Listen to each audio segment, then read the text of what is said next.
but I wanted to do an unpacking video rather than a packing video, basically showing what I took, what I ended up using and not using, and how I pack differently if I had to do this trip again.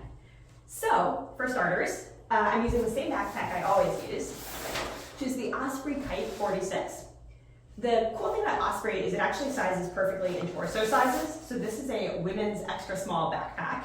If you knew that backpacks came in men's and women's and torso sizing. It has an adjustable harness in the back, which I love because it fits pretty much perfectly for everyone. I'm slightly obsessed with this backpack, if you can't tell. It also comes in fun colors. So, this was my backpack. So to start unpacking, sort of key things I had on this trip is I used this front pocket. I use this front pocket not very well. But, of course, maps, also a bill from one of the self-service cabins that apparently I forgot to burn.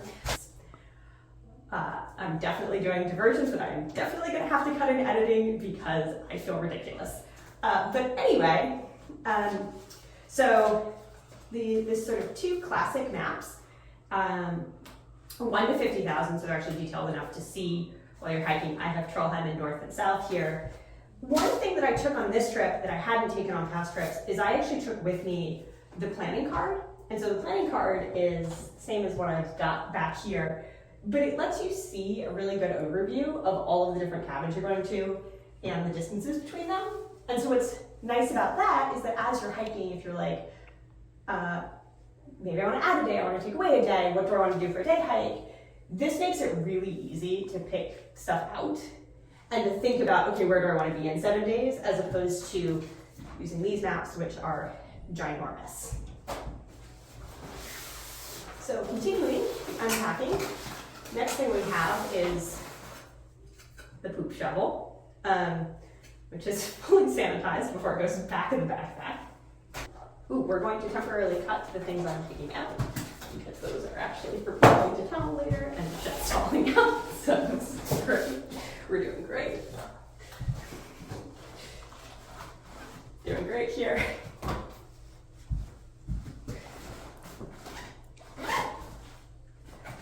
Okay, so resuming the originally scheduled content before that minor digression.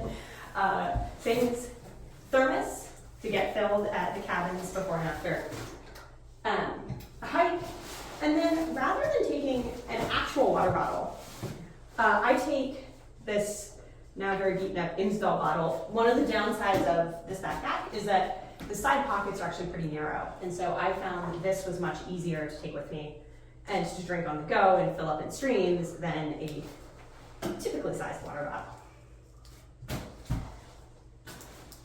So then, continuing, I feel so dumb doing this. Glasses. Things are all kinds of out of order right now because I had to repack at the airport, but contacts, which I dropped on the floor, an empty thing of toothpaste, we are crushing it. Oh, this is my toiletry bag, so I keep them all in one bag so it's easy to find. And then merino wool sweaters, I'm obsessed with them. I actually took 2 on this trip, which was not the best idea. I really only needed 1. But at the time, I couldn't decide whether the one that I took was actually going to be warm enough because I had pretty much beaten it up on my last hike. So now, let's get to the meat of all of this. Okay. So for starters, this is my bag with all of my sort of key documents, cash, extra credit card, most importantly, passport. I also have a wristband for a concert I went to last year in Germany that I apparently have just never taken out of my bag. The second most important thing you can have after your passport, which is the DNT key. So if you haven't heard about the DNT key, this thing is magic. It unlocks basically all of the self-service cabins. A few have special keys, a few are unlocked. Actually, almost all the ones on the Trollheimen signature tour are unlocked, but you need the key for a lot of them. And so this is one of the most critical things you can take with you. And I have almost lost this so many times because I keep it in the hip pockets of my bag, forget that it's in there, and then bend over to pick something up and watch the key go flying. The next most important thing is clothing. Basically, what did I take in terms of clothing and how useful was it? So my typical thing is I take 2 merino wool shirts, the associated undergarments, and a pair of hiking pants and a pair of shorts. So my thinking is I use my hiking shorts when it's hot out, but I also use them in the cabin and to sleep in because you're sharing communal rooms, so you definitely want to have pajamas. So hiking shorts, 2 shirts, this shirt and another shirt that is buried very deep in the bag. Oh, no it's not, false. You can also see how well I packed. Second shirt, and this is actually my second sweater, which I wore on Massive, and now has holes in it. So then, after that, we go through kind of other key things, chargers and spare battery pack. So I brought my running watch, phone, spare battery pack for those. And this year, I brought, sensibly, my laptop in a dry bag. The dry bag is important because I had an incident with another very expensive piece of electronic equipment on Massive last year, where I discovered that wrapping in a plastic bag was not sufficient in very, very heavy rain. This dry bag actually developed a hole, but fortunately I had a handful of duct tape that I used to repair the dry bag mid-hike. So I didn't actually use the laptop on the hike, except actually as a spare battery pack. It turns out that you can charge your phone off your laptop. And so what I did was in self-service cabins where I didn't have power, I would actually use my laptop to charge my phone. I could get about 4 phone charges out of it. So it actually, on sort of an ounce per charge basis, is actually way better than my portable charger. So that was a great discovery this time, and makes me actually less likely to take the portable charger in the future. So then, toiletries should have been in the toiletry bag, but blame airport security. Towel. So this is super useful. It's huge, and it weighs about 2 ounces. And so for all of the serviced cabins, and some of the fancy self-service ones, we actually have showers. It's all communal though, so you do want to have a towel to sort of wrap yourself in once you're out of the shower. Oh my gosh, licorice boats. The ingredients on these are sugar, water, glucose syrup, inverted sugar syrup, and then gelatin. They're terrible for you. They're fantastic hiking snacks though. So, next thing's sleep mask. Didn't need this one as much as on Massive, but especially when you're above the Arctic Circle, the cabins all have curtains in the bedrooms because they know that it's bright out, but I found the sleep mask super helpful. It also is really good if you get stuck in any sort of big sleeping rooms because it's a good sign to people like, hey, I'm sleeping, leave me alone. And generally, if people see you with a sleep mask, they're much quieter. Duct tape. This stuff is so useful. I will never travel without. We now have a compass. So I took the compass on Massive because it was you should take a compass on the DNT website, and also from my dad. Carried it around, felt really badass for hiking with a compass, and didn't actually use it. It turns out this time I did actually need the compass. There was one day where the trail markers had fallen over in a really soft swamp, and it was too foggy to see the next trail marker. So yes, I took the compass. I used the compass. I didn't use the compass well, and I definitely need to practice with the compass, but very glad I had it. Oh my gosh. So this is my raincoat. This is the most amazing raincoat of all time, according to me. Like, just look at this thing.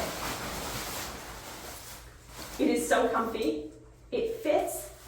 So I, as you can probably tell in this video, am on the very short side.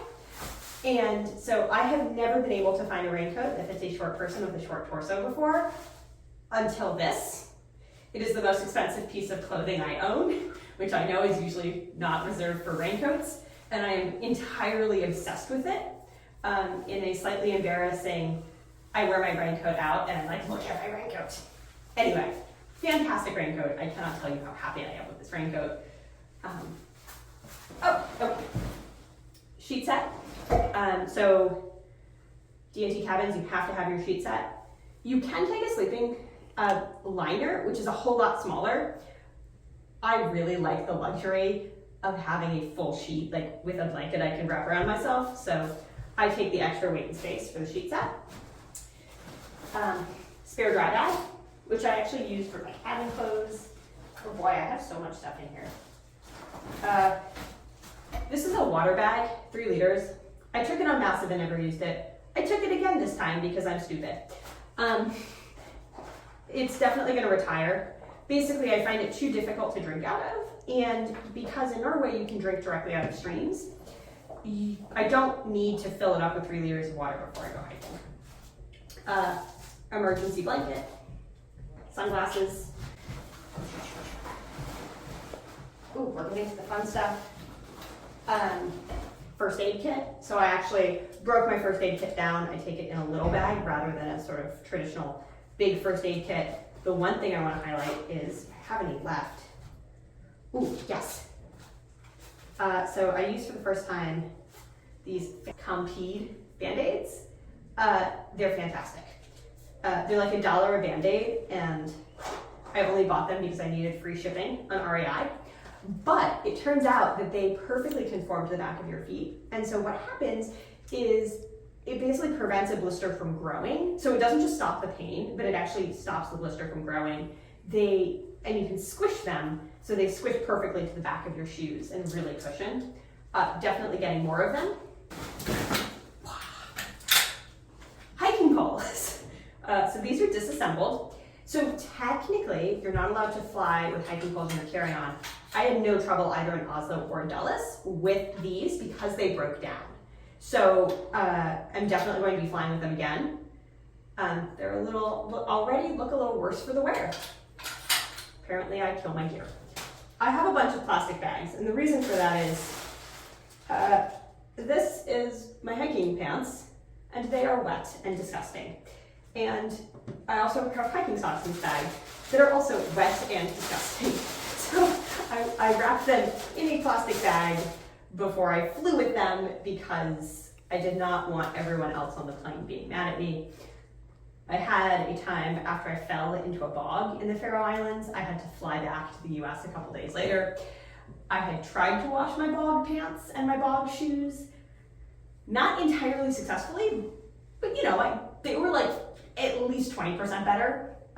They smelled so awful that I sat down on the plane and the person next to me looked over and goes, "Can you please wrap yourself in plastic?" And I said, "No." And he goes, "Can you please at least wrap your shoes in plastic?" And so, embarrassingly, in the back of a Norwegian air flight, I had to take my shoes off, wrap them in plastic, and put them in the overhead bin because my seatmate was not having the bog shoes. That was a low point. And so now I always take extra plastic bags to avoid having angry airline seatmates.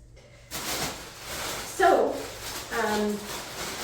we have also rain pants. They are also in plastic because they're soaking wet and covered in pieces of bog. So I took also, the shoe selection is something I kind of screwed up on this one. So these are my Allbirds, which are disgusting. They're really disgusting. Sorry, they're really disgusting. Oh boy, these potentially are going in the recycling.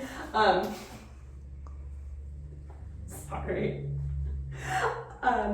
So I took these on Massive and used them as my cabin shoes. What I found on this trip was that I didn't use them as much as for cabin shoes. I was mostly in service cabins and I just wore socks. Hiking boots. So these hiking boots, you can probably already see, are a little worse for the wear. And they're very well loved. And they're no longer waterproof. So I've put about 600 or 700 miles on these, And unfortunately, in the middle of this trip, discovered that they are no longer waterproof. There's actually a hole right here that I can almost put my finger through, that basically I've just taken too many steps in them and they're dead. So I thought I'd be really smart and buy new hiking boots, then remembered I didn't have time to break them in. I bought trail runners, which I'm currently wearing. Problem with the trail runners is that while they're waterproof on the outside, they're not actually waterproof if the what you're stepping in comes above your ankle. And so they immediately got wet and gross. And so when I go back, what I'm thinking about doing is leaving the Allbirds at home because I didn't actually use them as cabin shoes. I think that it would make more sense to take a really lightweight pair of flip-flops as backup cabin shoes, bringing high hiking boots, so ones that come up to about here for swampy areas and for really rocky areas, and then bringing the trail runners for places like the Hardangervidda, where you're going over like very long, pretty flat trails. They're pretty easy. It feels a lot like walking on sort of a gravel road or even sometimes a paved road. There I found that my hiking boots, if I was doing 20 miles a day on that, definitely started to feel it in my feet and kind of like the plantar fasciitis came back, but no problem doing them in trail runners. So I think my next trip is going to be hiking boots and trail runners, and to make up for the weight, I'm gonna leave the Allbirds at home. So we have made it almost to the bottom of this bag. Gaiters, I never use them. I really need to either use them or leave them at home. Basically, I find that gaiters are not always very useful. They're useful for snow, but my rain pants are pretty long. And one of the challenges with this hike is in the super wet terrain, when I stepped into the swamp, the water came up and over my shoes, so the gaiters wouldn't have actually helped because the water would have just come up and into the gaiter. This is a mosquito head net. So I was hiking with someone who is euphemistically referred to on the blog as beginner. This person is very scared of bugs, so I brought my mosquito head net just in case this person happened to need it. It was more to troll this person than anything else, and I have actually never used this mosquito head net. It is on the official DNT packing list. I've never used it. Apparently my toothbrush fell out of my bag and that's getting sanitized. And some extra plastic bags. I've always traveled with extra plastic bags because I find it super useful to stick things in them to prevent them from getting wet and also to sort some of this chaos. So I think that's it. Yeah, this is my bag. So all of this came out to about 8 kilos, which is about 17 pounds. So not terrible, definitely really doable. The big things I'm going to change for my next trip will be shoe selection, leave the gaiters at home, leave the mosquito net at home. And I think with that, I'll actually be able to get the weight of the bag down to closer to 15 pounds, which is perfect. 15 pounds not including water, obviously. Yeah, sort of big takeaways that I'm happy with. I love my raincoat. My raincoat is awesome and amazing, and it is the biggest splurge I've ever done on a piece of clothing, and it was 100% worth it. I definitely should have checked my shoes before I go. Also, the fact that you can break down hiking poles and fly with them in a carry-on is life-changing because it means I no longer have to check a bag solely for my poles. So very excited to find that out. Other sort of gear takeaways, duct tape is an amazing thing, and dry bags. You should 100% dry bag things inside your bag. The Osprey built-in rain shield is not a rain shield. It like actually traps water in the bottom, and then the water comes up through your bag and soaks everything in your bag. Things I learned the hard way.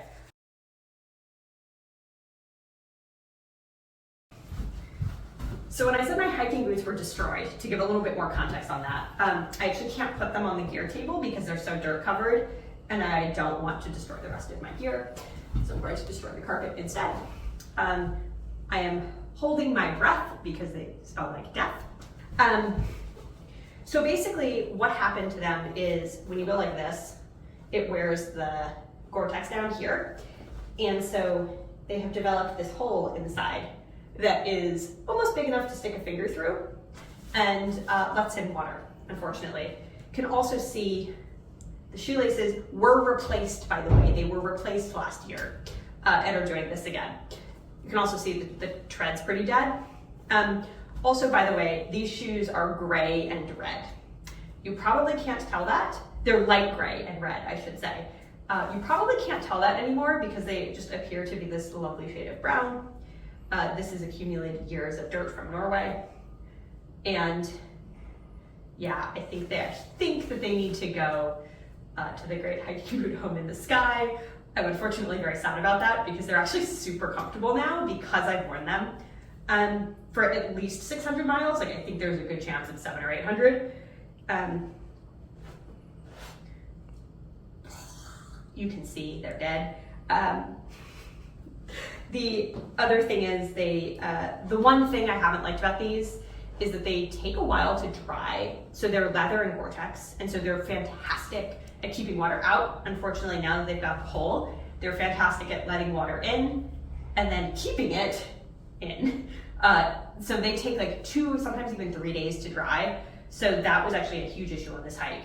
I basically hiked in wet boots the whole time that I used them because it took so long to dry. So yeah, we'll be replacing these and breaking in a new pair shortly, and how absolutely wrecked they are. Okay.